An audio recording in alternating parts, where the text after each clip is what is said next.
ẹ kálẹ́ o. ẹ kálẹ́. Ẹ jọ̀ọ́ mùsùlùmí lèmi. Àti ń retí ẹ̀yin mùsùlùmí náà látàrí. Ní káàbọ̀ sà. Nǹkan tá à ń sọ nìyẹn o. Ẹ rí pé àwọn ọ̀tẹ́ lè ti mọ̀ pé mùsùlùmí ni wọ́n pẹ̀lú orúkọ tán lóyìí. À ń gbọ́ yín sà. Mo ní mo máa ń wo program yín dáadáa. Ok. Nínú àwọn ìtẹ́ wá ti wò èwo ni aṣọ tó jẹ́ pé rọ́lá pàṣà. Mi ò ní pé ẹ parọ́ pẹ̀lú anything tẹ́ ẹ̀ sọ. Mi tẹ́mi ń fẹ́ as an intellectual person ní pé at least if there is tẹ́ bá lè dialogue pẹ̀lú wọn àbí tẹ́ bá lè ṣe debate pé ok kẹ́ ẹ fi di tẹ́ ẹ̀ ń sọ yẹn kẹ́ ẹ fi múlẹ̀ káwa náà fi lè gbà pé ok o ní tẹ́ ẹ̀ ń sọ yẹn is reality. So Okay, there is some platform also about the ẹ̀yin àti wọn jọ Muslim sọ̀rọ̀ ẹ̀yin àti ms jọ sọ̀rọ̀. Ṣẹ́yìn ẹ̀yin fún ara yín kọ́. No, Ẹ wà intelligent náà. No, èmi ṣe scholar tí mo lè dá àwọn scholar yẹn wá àwọn ọ̀pọ̀lọpọ̀ àwọn scholar yín ti wá Saheed Shittu ti wá bí i mélòó la fẹ́ kà wọ́n sá lọ gbẹ̀yìn náà ni. No, there is some platform lórí TikTok yìí tí ẹ lè tẹ̀kàn lé fún wa ní tẹ́lẹ̀ enlighten wa about the two side so ká fi lè mọ the reality between the two. Ẹ mọ̀ kan irú ẹ bá wò kì í sin ẹ̀rí pé àwọn tó ń wò wá pọ̀. No, because n tó jẹ́ kí n sọ báyìí ni pé there was a day tí mo join program Muslim also so I met there's one Arab people you brought here one day so and one lady like that so as they were debating. Sister Allah wife. So she. I so didn't really understand the whole thing. Báwo ni kò ṣe lọ́mẹ̀? Ẹ̀rí bó ṣe mú tọ̀wọ́n tó wá bẹ́ẹ̀ so kò ṣeé ṣe tó bá máa wá bí. No. Dédé mo mú tù wọn. Gbogbo tó wà níbi tẹ bá sọ jù sọ máa sọ fún yín comment section. Wọ́n mú tò sí gbogbo wọn mú tù tọ́jà kan sọ̀rọ̀ jẹ́lẹ̀. Abínú padà rí náà. No, ẹ jẹ́ kí n ṣeré mi the little time tí program yẹn mi ò tètè join program yẹn the little time tí mo join program yẹn so bọ̀bọ̀ máa náírà bù yẹn there's some question tó ń bí máa yẹn tí kò rí tí ò rí fact. Kí ni kò rí ẹni sùúrù Mr. Adisa ẹ jẹ́ ká sọ́nsìn topic wo lẹ bá torí gbogbo fídíò yẹn wọ́n send sí mo lè post ẹ lọ́la kí ni topic tí wọ́n sọ̀rọ̀ lé lórí torí ẹni kò dáhùn ọ̀tọ̀ bí. No, topic wo ni wọ́n sọ kalẹ̀ mọ̀ nǹkan tẹ̀ ń sọ èmi mo ní fídíò yìí lọ́wọ́. Topic wo ni wọ́n sọ. No, bàbá ẹ ká dẹ́ni lò topic wo ni wọ́n sọ tí wọ́n bí tí kò dáhùn. Bàbá ẹ farabalẹ̀ kì í ṣe fake kì í ṣe para wọn èmi ń tẹ̀ láti establish the fact ni kọ́ farabalẹ̀ ẹ gbé mi sẹ́wọ̀n sọ fún gbàdàgbà kọ́ farabalẹ̀ topic wo ni wọ́n sọ tí wọ́n bí tí kò lè dáhùn. Ok, mo ń sọ̀rọ̀ nípa bí Mohammed ti marry 6-year-old girl wọ́n wá bí kò wá lè dáhùn. So mọ́dẹ̀ ń jẹ́ kó ẹ̀ ló ṣe ń gbọ́ mi.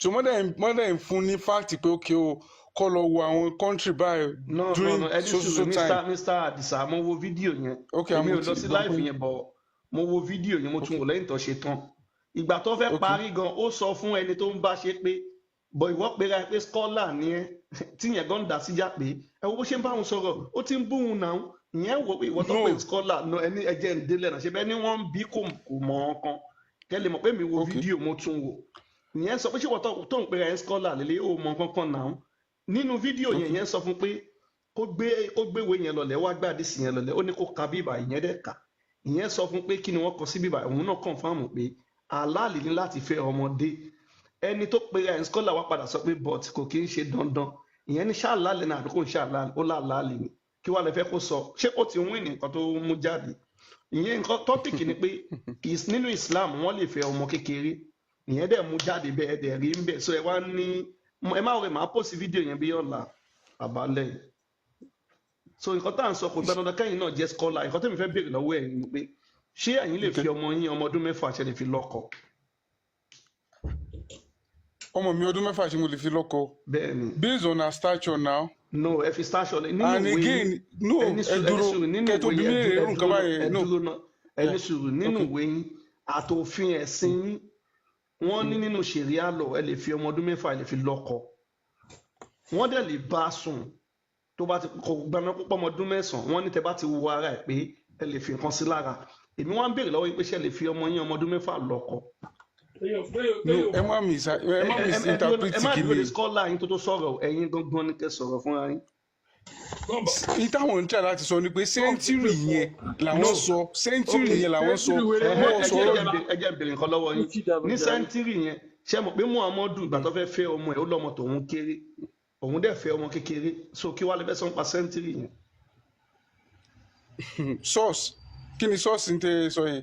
ok ms ẹjọ ẹ bá gbé àdìsí yẹn jáde ìgbà tí Abubakar àti Umar tó lọ bá mọ ọmọdé ṣe rí kò sí tẹ́lẹ̀ sọ fún mi nípa àdìtò Quran no ẹ dúró ṣe rí tí mò ń tẹ̀ láti sọ no ẹ dúró ntẹ́mi ń tẹ̀ láti sọ fún yín ni pé èmi o I'm not a scholar ó lójú àwọn kẹtẹ lè bí mi tí mo lè dáhùn so kí mama wa yẹ̀yẹ́ Islam ní bíbá ẹ.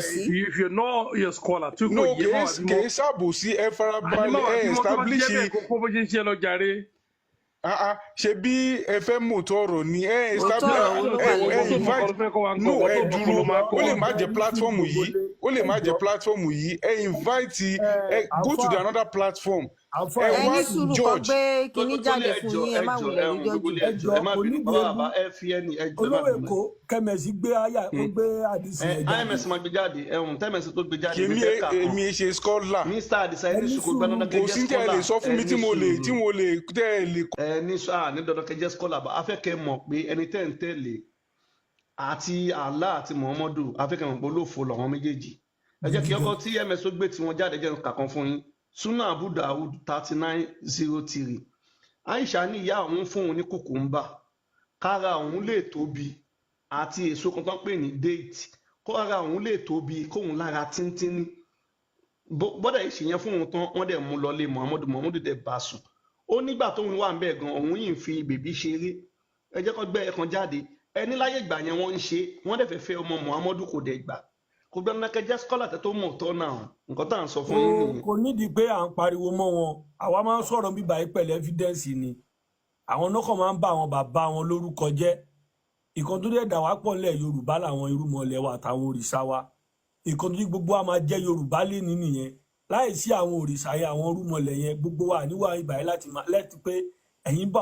wa láti bá àwọn bàbá tí yín lórúkọ jẹ́ àwa náà dé ó dàbí kékeré yẹn ó bíbejì ni ìkan tẹ̀lé bàbá ẹ̀ ìkan lọ sóko ẹrú ẹ̀yin mùsùlùmí ilẹ̀ Yorùbá ń sìn oko ẹrú lẹ́wà àwọn tó wá kó yín lẹ́rú wọ́n wá ń kọ́ ẹ̀yìn sáwọn bàbá yín pé kẹ́ mo bá àwọn bàbá yín lórúkọ jẹ́ láì lẹ́ evidence àwa náà ti jẹ́ táyé ẹ̀yin kọ́ ìdílé ẹ̀yin táyé làwa àwa táyé ń sìn àwa wò pé àwọn bàbá wa tẹ̀ǹtẹ̀ tí kẹ́ni tí ń tẹnu àbùkù lù yìí àwọn náà create èdè Yorùbá tá à ń sọ yìí oúnjẹ tá à ń jẹ nílẹ̀ Yorùbá àwọn bàbá wa náà ṣe àwa ò dẹ̀ lè la ojú wa sílẹ̀ kí tàlùbọ̀ ti ti yín kó sí wọ́ kò nídìí pa ń bu yín kò sí bí ọmọ àlè ò ṣe ní wù ọmọ àlè ẹ ó bọ̀bọ̀ wèrè lórí burú tó ń pè ní tọ́lẹ́ẹ̀tì l'Ógbómọ̀ṣọ́ yẹn bóun náà ṣe ń da Ògbómọ̀ṣọ́ rú nìyẹn torí ànábì mọ́mọ́ Sáúdí tó jẹ́ pé gbogbo ìgbésí ayé rẹ̀ kò sí ìwà dáadáa kan tó ń gbélé ayé wù. bàbá àdìsá ìbúrọ́dà bàbá yìí ni ẹ wojú wọn jọra wọn dàbí ìbejì. gbogbo aburú tó wù ní ayé gbogbo aburú tó wù ní ayé. mo fẹ́ mú jáde nínú ìwé gangan ni. ilé ayé yìí náà ẹ lè mú jáde lọ ẹni wọn bó jẹ́ online bó jẹ́ inú ìwé ẹ kà jáde ìgbà tó fẹ́ fẹ́ ọmọ ẹ̀ kí gbogbo èèyàn gbọ́ so wọ́n parọ́ pé ayé ìgbà yẹn tẹ bá bẹ́ẹ̀ láìpẹ́ yẹn ẹni sùúrù as an intellectual person tẹ pera yín ẹni sùúrù láì lè wá dìfẹ́ ní bàbá oníbàbá kí la fẹ́ sọ fún yín tẹ́lẹ̀ gbọ́ àwọn ẹ̀ láìtì yẹn afẹ́ ká nǹkan síta ni ms ó yẹ ẹ̀ka ms. ẹ̀rí pé wọ́n mú àlèlẹ́wù kiri láwùjọ ni ẹ̀ ń bá àwọn bàbá tó sẹ̀yìn sáyé ẹ̀ ń bá àwọn lórúkọ jẹ́ ẹ̀ wá kọ́ mọ́ ọmọdé ms ẹgbẹ́ ra yín kó tóbi ẹjọ́ èdè Yorùbá lẹ̀ ń sọ oúnjẹ ló Yorùbá lẹ̀ ń jẹ ẹ ṣe kó tóbi ms ẹ̀ wá ń sọ̀pọ̀tì Muhammadu Sáúdí tí ò bá yín tán níbi ó yá ẹ̀ka ms ẹ̀ka so nǹkan tá a fẹ́ sọ ni pé wọ́n ní láyé ìgbà yẹn pé wọ́n ń ṣe bẹ́ẹ̀ àwa fẹ́ kọ́wọn èèyàn ní láyé ìgbà yẹn kò sẹ́ni tó ń ṣe bẹ́ẹ̀ ẹ jẹ́ ká kọ́kọ́ kà á náà ọgọ́ tẹ́sọ̀ tábà ti kà kẹwàá ṣàlàyé tó bá fẹ́ ṣe ẹ ti lọ́wọ́n tó wà lọ ẹ ti lọ́wọ́n àfáà yẹn gbọ́n àwa ò dẹ̀ gbọ́n so ẹ jẹ́ kàkà. Sunnah and Nisai 3, 2, 2, 1. Okay. Narrated Abdullah bin Buraida. Abdullah bin Buraida ó ń ṣàlàyé pé. It was narrated from Abdullah bin Buraida that his father said. Abdullah yẹn bàbá ẹ̀ ń sọ fún pé. Abu Bakr and Umar, may Allah be pleased with them. Abubakar àti Umar kí wọ́n máa rí ìyọ́nú Allah. Proposed marriage to Fatima. Wọ́n lọ́wọ́ fẹ́ fẹ́ Fatima ọmọ Muhammadu ẹ máa gbọ́. But the messenger of Allah said. Muhammadu sọ fún wọn pé. She is young. Ó lọ́mọ òun kéré kò fi fún wọn. Then Ali proposed marriage to her. Lẹ́yìn ìgbà náà Ali wá lóun fẹ́ fẹ́. And he married her to him. Ó wá lọ fún Ali. So ms wá gbé tibi tí Muhammadu ti lọ bá Abubakar pòun fẹ́ fẹ́ Aisha ọmọ kékeré káwá gbé jáde ọmọ ọdún 6 bàbá yẹn dẹ̀ fún ẹ lọ́mọ tiẹ̀ ìwọ bàbá 56 years old. Ìgbà tí Muhammad fẹ́ fẹ́ Aisha. Tó lọ bá Abubakar tábùbakar ní àbọ̀dàlẹ̀ ọmọ ìyá lèmi àti ẹ̀ tó ní dá padà mi ìṣọmọ ìyá ẹ̀. Nǹkan tá à ń sọ nìyẹn náà. Ọ̀pọ̀lọpọ̀ yín kọ́ kàwé ni ẹni láyé ìgbà yẹn pé bó ṣe ń ṣe nìyẹn wáì tí Muhammadu fọmọ tiẹ̀ lẹ. Mr. Akabi ẹ ti àwọn language tẹ́yìn tó ń jáde láti ẹnu yín is a verbal language lẹ́yìn ló ẹ farabalẹ̀. No ẹ wo bẹ́ẹ̀ ṣe ń sọ̀rọ̀ no as intellectual person yẹn ní láti máa sọ̀rọ̀ báyìí náà báwo bàbá jọ sọ. ẹ wo àwọn language tó ń jáde láti ẹnu yín ẹ sì ní tẹ́ gbé dání nǹkan peace lẹ gbé dání àwọn language tó ń jáde lẹ́nu yín. tíyẹn mọ́ tó dání ẹ ń bá àwọn bàbá tí yín lórúkọ jẹ́ ẹ wá túbọ̀ mọ́ ẹ wá àwọn bàbá yín wo nọ́mbà lórúkọ jẹ́. ẹ rí pé kò lọ́pọ̀ mọ́pọlọ dání àwọn bàbá tó sẹ́yìn àwọn bàbá tí yín wo nọ́mbà lórúkọ jẹ́. ẹ bá wọn rúmọlẹ̀ wa lórúkọ jẹ́ lẹ̀ Yorùbá tálẹ̀ tí ìbúlẹ̀ Yorùbá ọba wa wọlé tí ìbúlẹ̀ Yorùbá torí pé ń dìfẹ́ǹdì Muhammadu kiri ẹ wá ń balẹ̀ bàbá yín jẹ́ Haúsá mélòó Fúlàní mélòó ló ti ń bú ẹ̀mí àwọn Haúsá mélòó ló ti jáde síta ti ń bú ẹ̀mí àwọn táwọn ní òní àṣà ṣe rí tẹ bá fẹ́ enlighten yẹn lórí ntẹ̀ ìṣe yìí ẹ gbọ́dọ̀ prove ẹ̀ fún àwa láti ọmọ àlè tí bá lé jẹ́ ẹ dúró. enlighten wo la fẹ́ enlighten yín tẹ́ bá àwọn bàbá yín lórúkọ jẹ́. ṣe rí ntẹ̀ lè ṣe fáwa pé tẹ́ lè fi educate tàwa lórí tẹ́ gbé dání yìí as intellectual person wípé ẹ̀dẹ̀ fẹ́ educate wa lórí tẹ́ gbé dání. Mr. Adisa intellectual yìí dáhùn lọ́wọ́ ẹ̀yin ò sínú ẹ̀ táwa afẹ́ bá sọ̀rọ̀ ṣẹ́gbọ́ ẹ ti ní ẹ̀ kì í ṣe scholar ẹ̀ẹ́dẹ̀ lè mọ̀ nípa Islam. Intellectual yìí dáhùn òyìnbó yẹn rògbò lọ sí ọ̀dọ̀ wọn àfa ṣẹ́gẹ̀t àwa ń la àwọn ọmọ Yorùbá afẹ́ la àwọn ọmọ Yorùbá lójú ní ṣẹ́gẹ̀t so. Hold on, bàbá mi Adisa àgbẹ̀sí mi kan tó wù ẹ̀ kó lọ wọ́n ló ní láka yí ẹ̀ tó bá wù ẹ̀ kó tẹ̀lé Islam pẹ̀lú intellectual yìí. Torí ànábì tí wọ́n sọ kò sí nǹkan gidi tó wà ní ayé ẹ̀ tí mo lè fi kẹ́kọ̀ọ́. Intellectual àwọn olè kọ̀ọ̀dà kan wẹ̀ àti báyìí ló wá ṣe tó. Intellectual ló kù intellectual látọ̀ gbọ́ látẹ̀kan. Wọ́n lé lókùúta. Mi gbọ́ nǹkan bí intellectual. Àwa táwa gbóyìnbó kọ́ bá ẹjọ́ kí ni Yorùbá intellectual. Mr. Adisa. Ọmọ wo ni Mr. Adisa kí ni Yorùbá intellectual. Comment section kí ni Yorùbá intellectual. Má fẹ́ ṣe wá lè ṣe. ẹ ṣáàṣì fún gbọ́ ṣe bí fún wa lóyún ẹ gógó ẹ̀ náà. ṣe bẹ́yìn lọ́mọ England ẹ ṣàlàyé fún wa náà ṣe bọ́mọ England ni ẹ ṣàlàyé fún wa náà. ẹjọ́ kí ni Yorùbá intellectual. ẹ má bínú sọ ẹ jẹ́ ká ka kinní fún yín ó yá ẹ má bínú Mr. Adisa ó yá ẹ gbé sókè MS. Narrated. The prophet asked Abu Bakr for Aisha hands in marriage. Muhammadu lọ bá Abubakar ó lóun fẹ́ fẹ́ ọmọ ẹ̀. Abu Bakr said. Abubakar wá wí pé.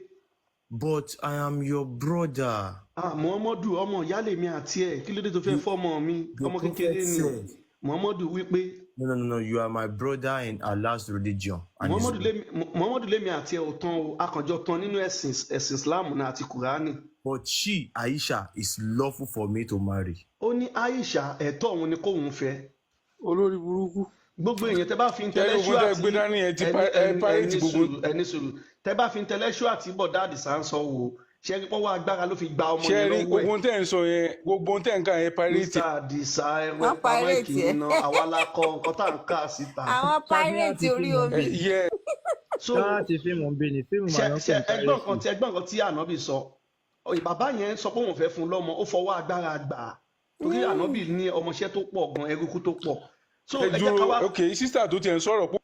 no Mr. Adisa ẹni sùúrù náà èmi ni kẹ́ bá sọ̀rọ̀ so ẹ jẹ́ ká wá káàdì kan fún wọn. sí èyí tó ń claim kó ń. ẹni sùúrù Mr. Adisa Adisa ọmọ ẹni àní ìyá ẹ̀ta kò fún mi. ọwọ́ ẹni tó máa bú tó máa fi lọ. ẹjọ ẹ jẹ́ ká Mr. Adisa sọ pé àwa la. don't mute me just leave me just don't mute me. ẹ máa bẹ́ẹ̀ bú bí náà ẹjọ ẹ máa jà. did I abuse anybody? It's okay, Mr. Adisa. Don't abuse me, I will not abuse you. Intellectual ẹni sùúrù. ẹ wo kẹ́ lè rí pé ẹ ti rí ìwé tá a gbé dání súnà ànísà ẹ. èmi mo kọ̀wé yẹn. ṣe báwa kọ́ la kọ́ ẹ ti rí pé confam ní ṣe ti rí. ṣe ni dé fight fún. ẹ ṣe sùúrù sà. ìdé mi fight fún. Mr. Adisa ẹ jẹ́ ká kà láti inú ìwé fún yín again ẹni sùúrù náà. ẹ ṣe sùúrù sà. ó ní it was narrated from Abdullah bin Buraida that Abdullah bin Buraida ń ṣàlàyé pé ẹ jẹ́ ká kà láti inú ìwé intellectual ẹ̀ ní sùúrù. Abubakar and Umar, may Allah be pleased with them, proposed marriage. Abubakar àti Umar wọ́n lọ bá mọ̀ pé wọ́n fẹ́ fẹ́ ọmọ ẹ̀ Fatima. But the messenger of Allah said, Muhammadu wípé she is young. ó lọ́mọ yẹn kéré. Then Ali proposed marriage to her. Lẹ́yìn ìgbà náà Ali wá lóun fẹ́ fẹ́. And he married her to him. Muhammadu wá fún Ali. tí nǹkan tó fẹ́ bèrè ni pé ẹni láyé ìgbà yẹn pé bọ́ ṣe ń fẹ́ ọmọ kékeré nìyẹn kí ni ìdí tí Muhammadu fọmọ tiẹ̀ lẹ̀ ṣe rí pé ajá mọmọ tiẹ̀ fún lọ́mú bí akínní ń lẹ́nu mọmọ tiẹ̀ fún lọ́mú ó mọ tọmọlọ́mọ pàjẹ́ ayé Muhammadu ti bàjẹ́ so ẹ jẹ́ ká wá kábọ̀ mí fún wọn ms ẹ jẹ́ ká ṣí Sahih Buhari 7012 Muhammadu ayé bàbá yẹn ti bàjẹ́ o. ó já mi lára jẹ. irú ọwọ́ wo nìyẹn. ó já mi lára jẹ. ọmọ kékeré. ọ bàbá yín tí gbogbo yín máa ń jókòó sórí fídíò àtẹ máa ń bú yẹn èyí tó bá fi ọmọ ọdún mẹ́fà nínú wọn ẹ ṣètò tẹ máa ń ṣe yẹn ẹ tún bá àwọn bàbá tí yín lórúkọ jẹ́. ṣé ẹ mọ̀ pé gbogbo wọn tẹ̀ ń ṣe náà kóra ní ilé ewúrẹ́ yẹn ìwà ìlọ́pọlọ lẹ̀ ń ìwà ìnílàkàyè ẹ̀ ń da bentros lé tiyín ẹ̀ dẹ̀ ń finá sí i. ẹ wá sọ fáwọn ọmọ sáwọn ìyá yìí ṣe rí bẹ́ẹ̀ ṣe mute dìde mi ṣe rí bẹ́ẹ̀ ṣe mute dìde mi ẹ jẹ́ kí n sọ̀rọ̀ náà. ọ̀dọ́ titi yín ọ̀dẹ̀dẹ̀ titi yín ẹ̀ ń ba ọ̀dẹ̀dẹ̀ ti yín jẹ́. Mr. Ṣẹ́rí ń tẹ́ gbé dání yìí kò sí fact níbẹ̀ ẹ kàn ń blackmail Islam ni I swear to God ẹ kàn ń blackmail Islam olówó èkó ló lọ tẹ̀ jáde. gbogbo tẹ́ ń sọ kò sí fact níbẹ̀ tẹ́ bá ń tẹ́ pé fact wà ní tẹ́ gbé dání gbogbo tẹ́ ń sọ tẹ́ bá gbé fact wà ní tẹ́ gbé dání. olówó èkó ló tẹ̀wé ìjáde lálẹ́ àná.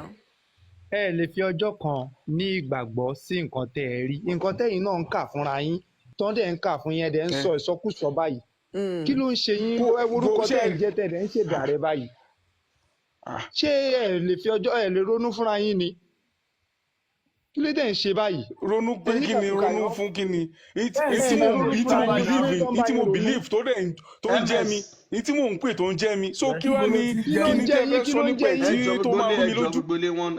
ms ẹ jẹ́ ká ṣe láti mú ìwé tẹ bá ní Sunan Nisa yẹn ẹ ṣe láti inú ìwé 3378 ẹ jẹ́ ká máa kà láti inú ìwé nsìn torí àwọn ará bí nsìn à ń kà ń sìn wọn láwọn látó lọ tẹ̀wé ẹ jẹ́ ká kà láti inú ìwé. ẹ lọ pirate ìwé kí ló dé olówó èkó. ms ẹ ṣí Sunan Nisa yẹn 3378 ẹ jẹ́ ká kà.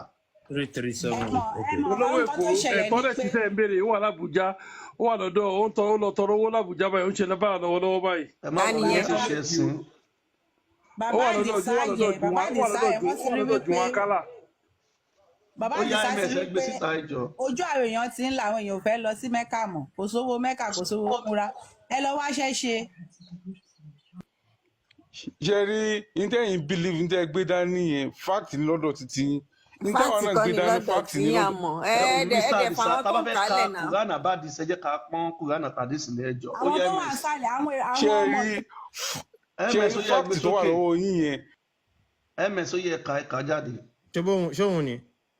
ibi tí 3378 Sunan Nisa. ṣe rí fact tó wà lọ́wọ́ yín yẹn. ibẹ̀ yẹn ibi tó wà bí ibẹ̀ ní Aisha lóhun ó ní ó fẹ́ràn lọ́mọdún mẹ́fà àwọn dẹ̀ fi bèbí ṣeré.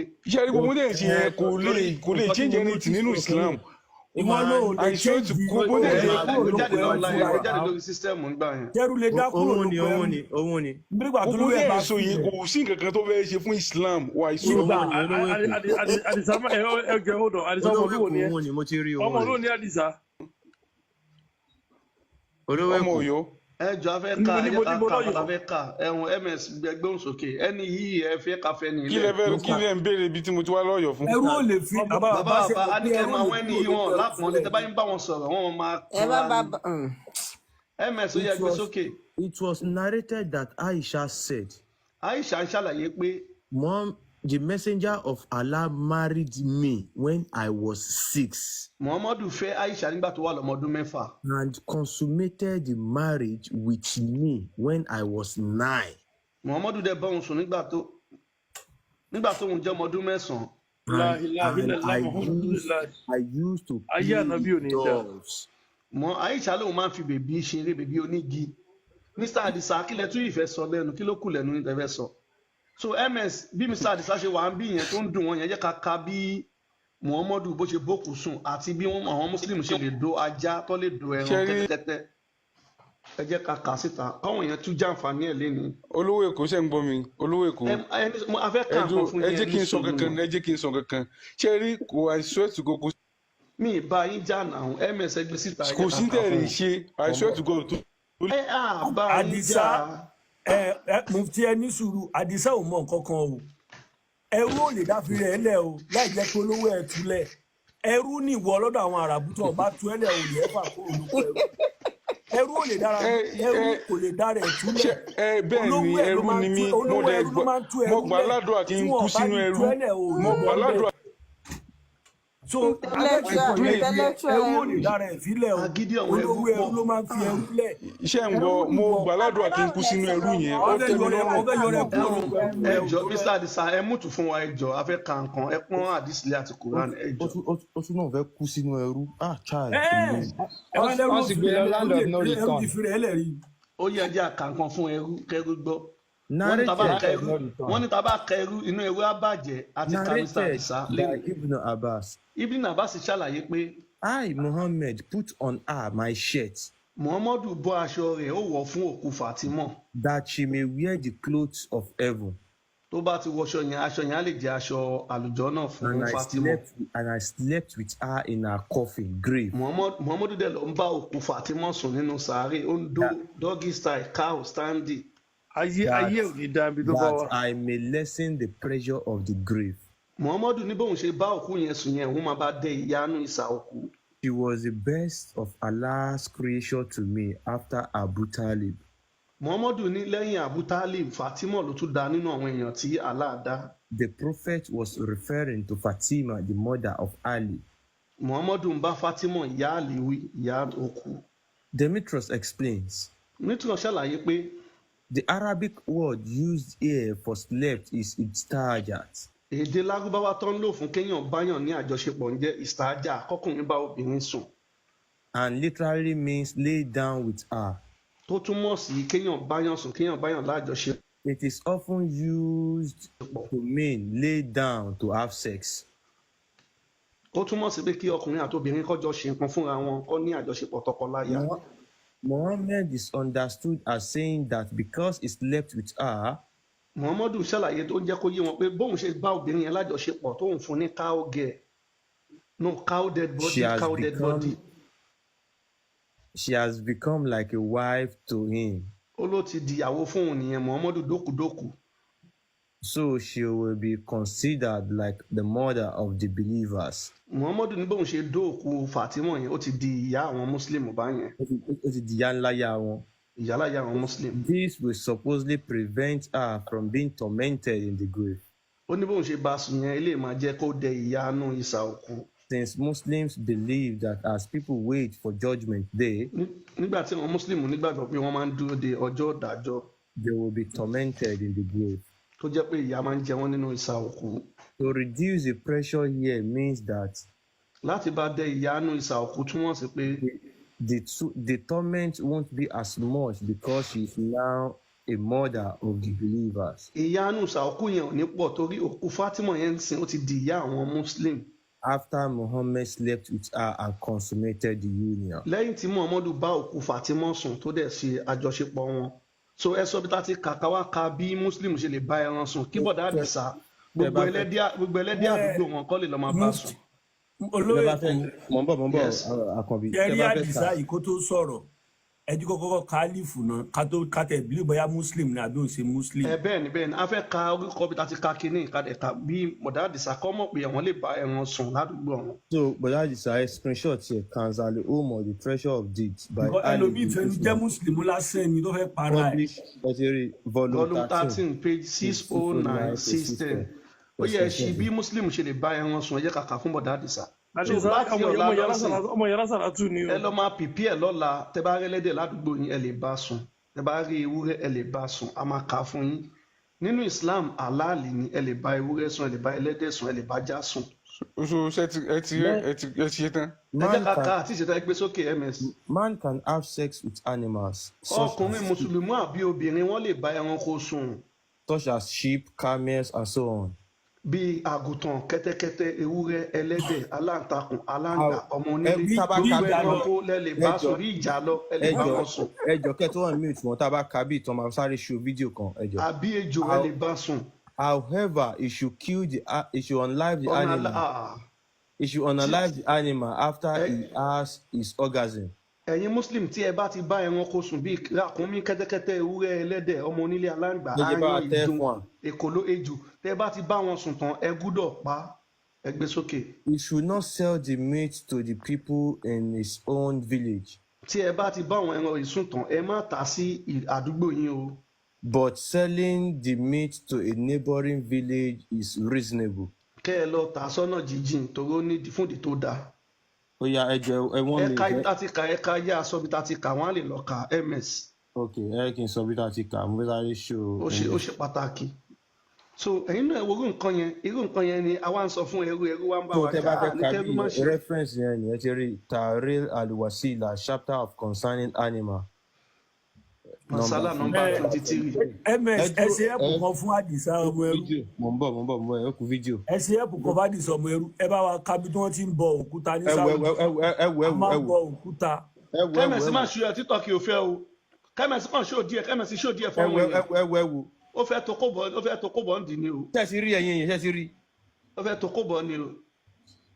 kẹ́mẹ̀sì ṣú ẹ̀ lẹ́ẹ̀kan sí wọn kan pé ó súnmọ́ mo fẹ́ wọn lọ́kàn sókè. kẹ́mẹ̀sì kan gbé síbẹ̀.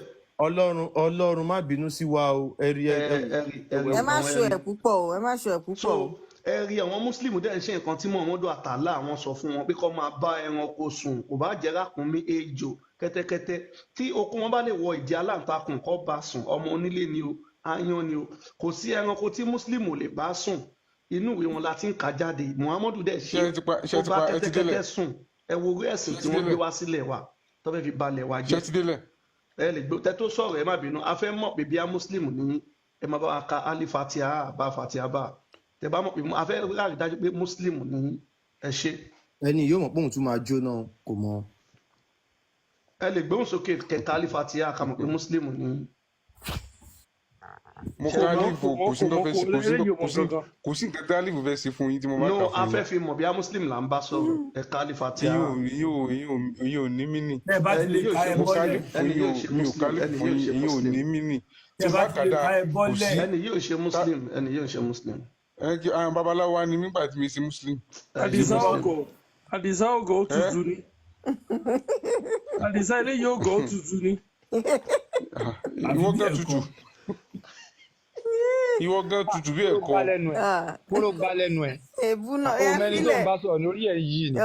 ẹ jẹ́ filẹ̀ ṣó wá ó ní ìsinyìí ni. àbọ̀ òṣèré ta ni wọ́n bá sọ̀rọ̀ tó ní orí ta lójú. bàbá ẹ̀ ló ń sọ̀rọ̀ aláyé ló ń bá ẹ sọ̀rọ̀ orí ẹ̀ yìí ṣá. ọ̀rọ̀ Yorùbá ìfilẹ̀ bàbá òun sọ fún bàbá pé bàbá kò rí ẹ̀ yìí. ó ti fẹ́ dà sírọ̀ fẹ́ filẹ̀. àwọn intellectual Àdìsá. wọ́n ní ẹ má ní respect fàgbàlagbà ni tó bá ń bá wa kéékèèké yìí sọ̀rọ̀ ó mẹ́ni tó ń fún lóhùn yẹn. àwọn intellectual kó open camera náà open camera náà àgbàlagbà. Àdìsá ẹjọ ṣe lè sọ dáadáa márùn tí Muhammadu ṣe tẹ́ bá lè ka alifatia ẹjọ. ṣe bí fún wa lọ ẹ gọgọ ẹ náà tó fi bí mi lè tí dáadáa tí mo méjì ṣe. ilé ó máa sọ́dọ̀ ìjà ni ọmọ ẹranko ni. ẹ jẹ́ ká bí tí wọ́n ti ń bọ òkúta yẹn ibi tí wọ́n ti ń bọ òkúta ẹ jẹ́ ká kà. a máa ń bọ òkúta ẹbọ òkúta sáúdí ẹbọ sáúdí lẹ ń bá wọn sí. fún ẹni tí ó bá mọ̀ pé òkúta ni àwọn mùsùlùmí ń bọ ẹ jẹ́ ká kà. òkúta ni àwa mọ̀. Fantasi gbogbo oníkẹ́ ń gbọ́ wa Ọlọ́run máa ṣàánú yín pẹ̀lú ògo tẹ̀. fantasi. èmi mọ̀ pé pẹ̀lú ògo Ọlọ́run máa wá yín rí Ọlọ́run ní jíkẹ́ kú báyìí. Ọlọ́run ẹlẹ́bọ ló lọ́lọ́run. Ọlọ́run máa ṣàánú yín èmi gbàgbé èdè ẹlẹ́bọ pẹ̀lú ògo Ọlọ́run ẹ máa lọ́lọ́run. change èdè ẹlẹ́bọ sí lọ́lọ́run Islam aláàní pẹ̀lú kò ògo sọ. Ọlọ́run. torí pé apá ẹ jábọ́lé ni orí kẹ̀kẹ́ àwọn òní bẹ́ẹ̀ change láàrin àwọn tiẹ̀ lọ́la kò túmọ̀ lẹ́nu lebelebe kó ká ó wá nínú rádà orí sájà kọ̀ọ̀kan sọ òyìnká. nígbà tẹ́yìn ọmọ ẹrú ẹ tún bú ọmọ ọkọ àwọn tó ní tí mo bá èdè kà kí wọn. ló fẹ́ fi ṣe tí mo bá ka ìsájà tí mo bá ka lífù kí ló fẹ́ fi ṣe kí ló ní mínì fún. o mọ fẹnujẹ ọkọ bí ẹ sínú mùsùlùmí ló ń tẹ̀lé alábí àgùntàn ó ń tẹ̀lé mọ ọmọ sí àkàbí àbí kí lórúkọ ẹ ronú pé wọn ń ṣe ẹrú ni ẹrú àlá ms tó bá gbé egbògi olóró fẹ nísìsiyìí pé kò jù sínú sáúdí àbílẹ̀ Yorùbá mo lójú sí. ọmọ ẹrú ilẹ̀ Yorùbá ló máa mú ẹ mọ ọmọ ẹrú. kẹ́hìn mo tó sọ̀rọ̀ ọmọ Ìlọrin ni àwọn Fúlàní ni.